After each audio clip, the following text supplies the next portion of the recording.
बिस्मिल्लाहिर्रहमानिर्रहीम, अस्सलाम वालेकुम। Welcome to my channel. कैसे हैं आप सब? उम्मीद करती हूँ कि सब खैरियत से होंगे। आज मैं आप लोगों के साथ शेयर कर रही हूँ रेस्टोरेंट स्पेशल रेसिपी, जो कि है चिकन कबाब की। बहुत ही जूसी, बहुत ही सॉफ्ट और बहुत ही टेस्टी। सो चलिए बनाना स्टार्ट करते हैं इस मज़ेदार सी रेसिपी को। अगर ये रेसिपी आप लोगों को अच्छी लगे तो इसको लाइक शेयर करना मत भूलिएगा, और चैनल पर नए हैं तो सब्सक्राइब ज़रूर कर लीजिएगा। आ जाते हैं रेसिपी को बनाने की तरफ। चिकन कबाब बनाने के लिए मैंने बोनलेस चिकन ली है, जो कि मैंने 1 किलो चिकन ली है। ये ब्रेस्ट और थाई के पार्ट है। इसको मैंने वॉश करके छन्नी में रख दिया था ताकि सारा एक्सेस पानी निकल सके। अब नेक्स्ट स्टेप में हम कबाब का मसाला तैयार करेंगे। तो यहाँ पे कबाब का मसाला बनाने के लिए मैंने 4 अदद लहसुन के जवे ले लिए हैं। ये 1 इंच का अदरक का टुकड़ा ले लिया है, जिसको मैंने छोटे छोटे से टुकड़े में काट लिया है। 1 मीडियम साइज़ की प्याज ले ली है, और ये है डंडियों समेत मुट्ठी भर हरी धनिया, और ये है 3 अदद हरी मिर्चें मोटी वाली, जो कि बहुत ज़्यादा स्पाइसी नहीं होती। तो ये सारी चीज़ों को हमने पीस लेना है। अब इन तमाम चीज़ों को मैंने जार में डाल दिया है, और इसका अभी हम फाइन पेस्ट बना लेंगे। और इसमें बिल्कुल पानी मैंने नहीं डाला है, बगैर पानी डाले हम इसको पीस लेंगे। तो देखें, इसमें जो प्याज का पानी होता है, लहसुन का पानी होता है, उसको हम छान लेंगे। तो यहाँ पे मैंने एक अदद छन्नी ले ली है, नीचे हमने बॉल रख दिया है, और ये सारा जो मसाला है इसमें डाल देंगे, ताकि इसका जितना भी एक्सेस पानी है वो निकल सके। अगर हम इसको ऐसे ही डाल देंगे तो कबाब जो है वो टूट जाएंगे। अब यहाँ पे ये जो हमारी चिकन है, इसका भी पानी बिल्कुल निकल चुका है। इसका हम कीमा निकालेंगे। क्योंकि मेरे पास कीमे की मशीन है, तो मैं कीमे की मशीन का इस्तेमाल कर रही हूँ। तो कीमा निकालने के लिए आप ये सारा स्टेप चॉपर में भी कर सकते हैं। जूसर ब्लेंडर में भी ब्लेंडर होता है, उसका भी इस्तेमाल आप इसमें कर सकते हैं। तो जो आपको कन्वीनियंट हो, जो आपके पास अवेलेबिलिटी हो, आप उसे कीमा निकाल लीजिएगा। तो यहाँ पे मैंने बिल्कुल देखें फ़ाइन कीमा निकाल लिया है। अब हम इसमें 2 अदद ब्रेड के स्लाइसेस को भी साथ ही कीमे के पीस लेंगे। तो कबाबों में ब्रेड हो तो इस तरह से आप चूरा करके भी डाल सकते हैं। थोड़े से दूध के अंदर सोख करके सॉफ्ट हो जाए तब भी आप इसको इस करके डाल सकते हैं इसको। तो यहाँ मैंने ब्रेड को भी पीस लिया है। अब इसमें डालेंगे हम सूखे गरम मसाले। तो नमक लिया हस्बे ज़रूरत, गरम मसाला पाउडर 1/2 टीस्पून, कुटी हुई लाल मिर्च 1 टीस्पून, हल्दी पाउडर 1/4 टीस्पून, कुटा भुना धनिया, कुटा भुना ज़ीरा 1 टेबल स्पून भर के।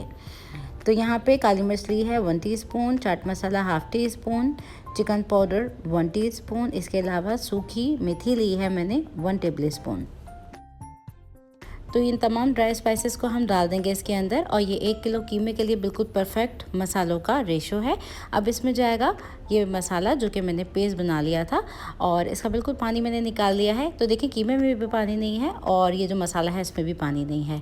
तो किसी भी चीज़ में पानी नहीं होना चाहिए। थोड़ा सा भी पानी हुआ तो ये कबाब जो है वो शेप में नहीं आएंगे, टूट जाएंगे, ख़राब हो जाएंगे।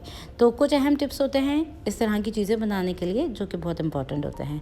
अब इसमें थोड़ी सी हरी प्याज डाली है मैंने कटी हुई, बिल्कुल बारीक, जो कि थोड़ी सी थी मेरे पास, और बारीक कटा हुआ हरा धनिया। इसी के साथ हम इसमें डालेंगे थोड़ी सी चेडर चीज़, जो कि मैं 1/2 कप का इस्तेमाल कर रही हूँ। ऑप्शनल है, अगर आपके पास हो तो ज़रूर डाल लीजिएगा, अगर ना हो तो आप इसको स्किप कर सकते हैं। सिर्फ और सिर्फ चिकन के कबाब बना सकते हैं आप। अब इन तमाम चीज़ों को भी डाल के बहुत अच्छी तरीके से हम मसल लेंगे। अगर इन कबाबों को आप बनाते हैं किसी की दावत के लिए, या फिर आप अपने घर में बनाते हैं, तो 1 रात पहले आप इसको मैरिनेट करके रख दीजिए, बहुत बेस्ट रिजल्ट आएगा। कबाबों की कीमे को मैंने बहुत अच्छी तरीके से मिक्स कर लिया है, और ये वेल कंबाइंड हो गई तमाम चीज़ें। अब मैंने इसको कर दिया है कवर। 1 घंटे के बाद हम इसका आगे का स्टेप करेंगे। अगर आपके पास टाइम हो तो 2 से 3 घंटे के लिए इसको ज़रूर रखिएगा। ठीक है जी, आगे का स्टेप करते हैं हम 1 घंटे के बाद। अब तकरीबन 1 घंटा गुजर चुका है। तो नेक्स्ट स्टेप के लिए मैंने यहाँ पे स्ट्रॉ ले ली है। आपके पास स्ट्रॉ हो, या फिर आपके घर में सीखे हों कबाबों वाली, तो आप उसका भी इस्तेमाल कर सकते हैं। तो ये बेस्ट रेसिपी है एक दावतों के लिए, तो जिसको आप फ्रीज़र करके भी रख सकते हैं। शेप देके आप रख दीजिए फ्रिज के अंदर, और बना सकते हैं। अब यहाँ पे हम हाथों को थोड़ा सा ग्रीस कर लेंगे। तो आप हाथों पे पानी लगा लें या तेल लगा लें, आपकी अपनी मर्ज़ी है। अगर आप इसको फ्रीज़र में रखते हैं तो तेल लगा के इसको शेप दीजिएगा। तो यहाँ पे इतना बड़ा पार्ट जो है वो मैंने कीमे का ले लिया है, और अब हम इसको इस तरह से शेप दे देंगे। जब इस तरीके से शेप आ गया है, तो ये जो हमारी स्ट्रॉ है इसको हम इस तरीके से इंसर्ट कर लेंगे इसके अंदर, और थोड़ा सा हमने सीख कबाब वाला इसको शेप देना है। तो जितना हो सकता है आप इसमें फैला लीजिएगा इसको। तो देखिए, कबाबों का जब शेप आ जाए तो स्ट्रॉ को आप रिमूव कर लीजिएगा, और जब स्ट्रॉ को रिमूव कर लेंगे तो कुछ इस तरह के शेप आ जाएंगे कबाबों के। तो यहाँ पे मैंने सारे सीख कबाब टाइप के बना के तैयार कर लिए हैं, और अब हम इसको रख देते हैं 1 घंटे के लिए फ्रीज़र में। 1 घंटे के बाद हम इसका आगे का स्टेप करेंगे। अब नेक्स्ट स्टेप की तरफ, जबकि 1 घंटा गुजर चुका है, तो मैंने यहाँ पे तवे को प्री हीट कर लिया है, जो कि नॉन स्टिक है। एक एक करके कबाबों को इस तरह से रख देंगे गैप देते हुए। क्योंकि ये हमारा तवा जो है वो नॉन स्टिक था तो मैंने तेल का इस्तेमाल नहीं किया है। अब मैं यहाँ पे कबाबों को डालने के बाद 2 से 3 टेबल स्पून के करीब तेल डाल रही हूँ और तेल डालने के बाद इसको तकरीबन हमने कबाबों को 2 से 3 मिनट के लिए बिल्कुल भी नहीं हिलाना। जब आपको लगेगा ये थोड़ा से पिंक से वाइट हो गए हैं तो आपने इसको फ्लिप करना है इस तरह से, और फ्लिप करते हुए आपने इसको बिल्कुल हल्की आंच पे शैलो फ्राई करना है। तो वो लोग जो कि डाइट पे रहते हैं, डाइट कॉन्शियस रहते हैं, तो ये एक कीटो रेसिपी भी है जो कि परफेक्ट है वेट लॉस करने के लिए भी। तो बगैर कार्ब्स के आप इसको ले सकते हैं।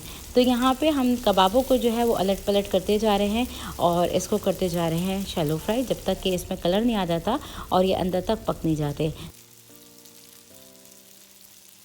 अब ये ऑलमोस्ट हमारे चिकन के कबाब फ्राई हो चुके हैं। इसको सर्व करने के लिए मैंने यहाँ पे सिजलर प्लेटर को गर्म करने रखा हुआ है जिसमें थोड़ा सा तेल डालेंगे और बहुत गर्म है तो यहाँ पे इसमें थोड़ी सी कटी हुई बंद गोभी और प्याज डाल देंगे और इसको रेस्टोरेंट की तरह हम सर्व करेंगे। तो बहुत ही मज़ेदार ये कबाब बन जाते हैं। अब एक एक करके कबाब रख देंगे इसके अंदर और इसमें से जो जूस जो है रिलीज़ हुआ है वो भी हम इसके अंदर डाल देंगे। तो ये थी मेरी आज की रेसिपी चिकन कबाब की, जो कि एक रेस्टोरेंट स्पेशल रेसिपी है जो कि आप सर्व कर सकते हैं बगैर कार्ब्स के भी, जो कि एक कीटो परफेक्ट रेसिपी है। तो ज़रूर ट्राई कीजिए इस रेसिपी को और इसका फीडबैक ज़रूर शेयर कीजिए कि ये रेसिपी आप लोगों से कैसी बनी। रेसिपी को लाइक शेयर ज़रूर कर दीजिए और चैनल पे मेरे नए हैं, फर्स्ट टाइम मेरी वीडियो को वॉच कर रहे हैं तो चैनल को सब्सक्राइब करना मत भूलिएगा और कर दीजिएगा एक कॉमेंट। नेक्स्ट रेसिपी वीडियो तक के लिए टेक केयर, अल्लाह हाफिज़।